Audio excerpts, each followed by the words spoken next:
어떤 사람이 최고의 자리에 오르는가? 나는 어찌 보면 참으로 행운하다. 지난 15년간 독서 경영 강의를 하면서 책을 함께 읽으며 저희 기업의 구성원들과 호흡할 수 있었고 강의 현장에서 많은 것을 배울 수 있었다. 특히 최고의 자리에 오른 분들의 진면목을 보면서 그들이 최고의 자리에 오르게 된 이유에 대해서도 깨닫게 되었다.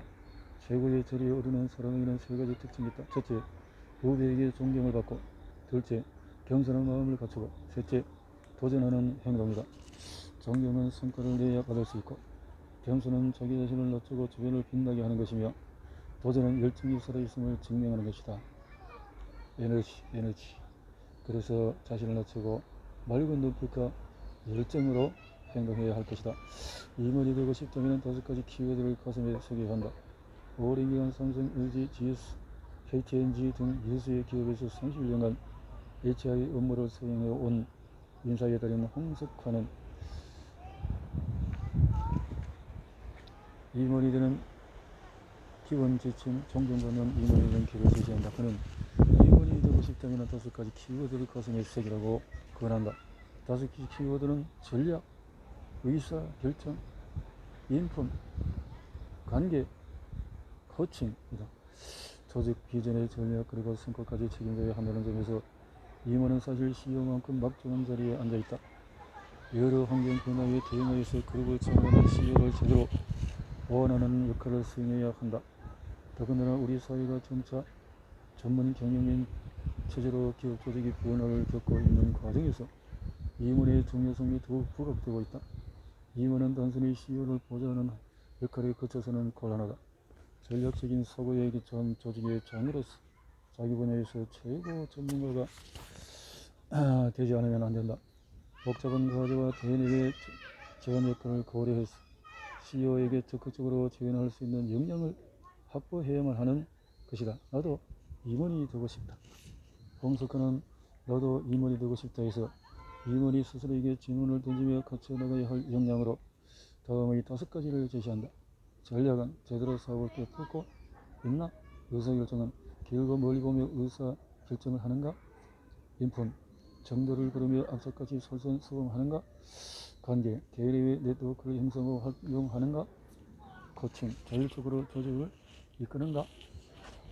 최고들의 산맥은 공감력, 소통력, 설득력, 일도 상도 혼자서는 좋은 결과를 얻지 못한다. 함께 공감하고 서로 소통해야 좋은 결과물이 나온다. 그렇다면 어떻게 공감하고 소통할 것인가? 진정한 협상가는 협상을 하지 않고 진정한 설득가는 설득을 하지 않고 소통하며 공감은 소통을 통해서 가능해진다. 저인류 기업들은 공감을 이루기 위해서 소통하는 기업 문화가 정착되어 있다. 그런데 공감을 위해서는 소통뿐만 아니라 설득력이 뒤따라야 한다. 상대로 하여금 공감을 얻어내려면 설득력이 있어야 하기 때문이다. 그런데 설득력이라는 말처럼 쉽게 길러지지 않는다. 아나운서는 언제 어디서든 통하는 CREP 설득법을 알려준다. CREP 설득법은 왜냐하면 활용하는 설득법이다. 결론을 먼저 말하면 왜냐하면을 통한 근거를 제시한 후에 그에 대한 사례를 들어주며 처음 말했던 결론을 반복하며 강조해 주는 것이다. 이 설득법은 일상의 대화에서부터 비즈니스 협상 자리, 나아가 프레젠테이션과 같은 대중을 상대로 하는 말하기에도 유용하다. 포인트, 짧고 명료한 결론, 리즌, 왜냐하면 통해서 근거를 제시하고 이그젠플, 사례와 또 결론을 반복한다. 저희 기업의 구글이 선호하는 인재의 기준은 일반적인 인재 능력, 업무, 지식, 리더십, 구글 다음 재미있는 사람, 흥 있는 사람, 호기 있는 사람, 계속 학습할 의향이 있는 사람이다. 기술력이 뛰어나고 머리가 좋은 것도 중요하지만 오히려 협업을 이끌고 지속적으로 긍정적인 마인드로 스스로를 발전시켜 나가는 사람을 구글은 선호한다. 협업을 이끌려서 소통해야 하고 소통하려면 공감해야 하기 때문이다. 최고의 자리에 오르기 위해서 갖춰야 할 2가지는 하버드대 최고 커뮤니케이션 전문가 존 매핑저와 매튜 코헛은 어떤 사람이 최고의 자리에 오른인가의 성공적인 소통과 인간관계에 의해서 소개했다. 이 책은 차가운 머리와 뜨거운 가슴을 지닌 사람이 가장 높은 곳에 오른다라고 말했다. 두 저자는 10년에 걸쳐서 여러 분야에서 최고의 자리에 오른 사람들의 소통과 공감, 설득력을 연구해 왔다. 어떤 사람이 최고의 소통. 결국 최고의 데려오는 사람은 강인함과 따뜻함을 동시에 가진 사람이다. 강인함과 정성을 따뜻함은 사랑을 불러일으킨다.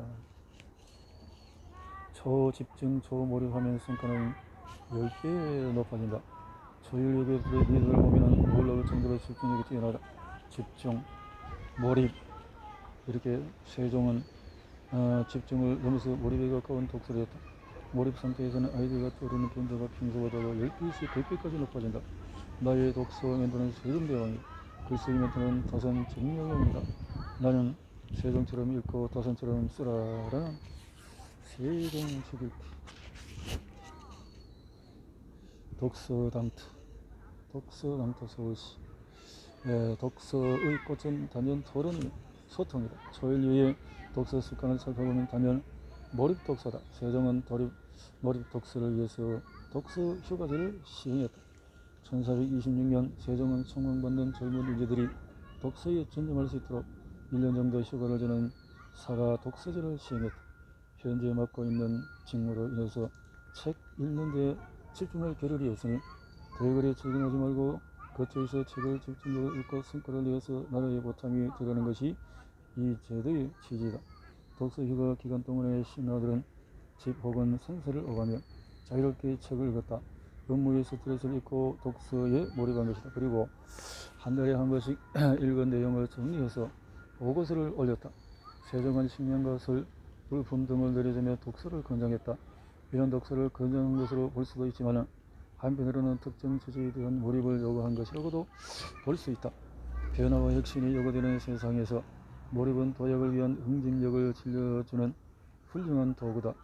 다산 정약용은 18년간의 유배 생활 동안에 500여 권의 저서를 남겼는데 집중과 몰입이 없었다면 우리에게 그토록 귀한 책을 선물하지 못했을 것이다. 지금으로 치자면 감옥에서 무려 18년의 세월을 보냈다는 얘기다. 사항을 포기하지 않는 것만 해도 다행이라 여겨지는데 다산은 무려 500권이 넘는 책을 저술했다. 복숭아뼈에 3번이나 구멍이 났다는 일화가 전해질 정도로 글쓰기에 몰입한 그의 책을 쓴 이유는 무엇일까? 첫째, 이유는 생존하기 위해서다. 미래가 전혀 보이지 않았던 다산의 표적의 신분으로 살아있다. 그런 그가 하루하루 살아갈 수 있었던 것은 유일한 희망이 바로 글쓰기였다. 둘째, 이유는 사랑하는 백성을 위해서다. 백성들이 셋째, 이유는 더 나은 미래를 위해서였다. 글쓰기가 누군가의 삶을 변화시킬 수 있다면 그로 인해서 세상이 더 살기 좋은 세상으로 변할 수 있다고 믿었기 때문에 글을 썼다. 세종대왕의 독서 습관과 다산의 글쓰기 습관에 대해서 조건 없이 가성으로 반복해서 사가의 독서제로 신하들 함께 토론하고 신하들 의견 존중, 온 세상이 다 책, 자연을 가장 위대한 소설로 삼고 독서, 경전과 역사서를 읽고 책을 통해서 자신을 읽고 세상을 읽었다. 다산 정약용은 외로울 때마다 글을 써 기록하고 좋은 곡을 찾아내고 음성으로 이들을 쓰고 첨삭하고 가공하고 솔직하고 진실하게 유언의 편지를 쓰듯이 자신만의 글을 쓰기 실천이 있었다. 순수한 자연의 소리를 그려 담았다. 아름다운 글은 아름다운 마음에서 나온다는 신념으로 워렌 버핏이 쓰는 것은 집중력이기 때문이다. 세계 부호로 불리는 워렌 버핏은 독서와 기후를 실천하고 있다. 독서에 많은 시간을 할애한 버핏이 부를 축소하기 위해서 절대 성공의 법칙으로 꼽은 것은 초집중 즉 몰입이다. 버핏은 하루에 500페이지씩 책을 읽을 때도 있을 정도로 소문난 독서가다. 버핏의 동업자 찰리 먼거는 2007년 한 연설에서 시간 측정기를 갖고 버핏을 관찰하면 그의 전체 시간 중에서 책 읽는 시간이 절반을 차지할 것이라고 했다. 투자의 천재 워렌 버핏은 최근에 매일 한 권을 읽는 습관을 워렌 버핏은 매일 책 한 권을 읽는 독서 습관을 가지고 있다. 그는 책의 내용을 다음날 업무에 적용한다. 워렌 버핏의 독서 습관은 집중 독서다. 어떤 분야를 알겠다는 결심성에는 관련된 자료와 도서를 전부 수집하여 집중적인 읽기에 들어간다. 특히 투자 대상, 또 워렌 버핏이 일이면 일, 투자면 투자, 판단하면 판단에 초집중을 한다는 것이 널리 알려져 있다. 자신만의 체계적인 집중법을 만들지 못하면 결코 부자가 될 수 없다. 버핏의 집중법은 다섯 가지 노하우는 첫 번째, 일과 목표의 우선순위를 둘 것이다. 목표는 우리의 삶을 이끌어 준다. 너무 바쁘기만 하다고 꼭 성공하는 부자가 되는 것은 아니다. 자신의 효율적으로 관리하는 사람이 부자가 될 확률이 높다. 칸트의 행복론에 의하면 행복하기 위해서는 세 가지가 필요하다. 그것은 바로 일, 사랑, 목표. 워렌 버핏은 지금 당장 해야 할 일들의 리스트를 만들어 그 중에서 가장 중요한 다섯 가지만 뽑아 집중하라고 말한다. 한꺼번에 20개, 50개의 목표를 이루는 것은 아무리 성공의 기자를 해도 어려운 법이다. 우선순위를 정해서 최우선의 목표를 집중해야 돼. 그리고 다섯 가지 목표를 이룰 때까지 나머지 것들에는 어떤 일이 일어나도 관심 갖지 말라고 그는 조언한다. 두 번째 노하우는 오래갈 사람만 만날 것이다. 인맥은 돌이다 라는 말이 있다.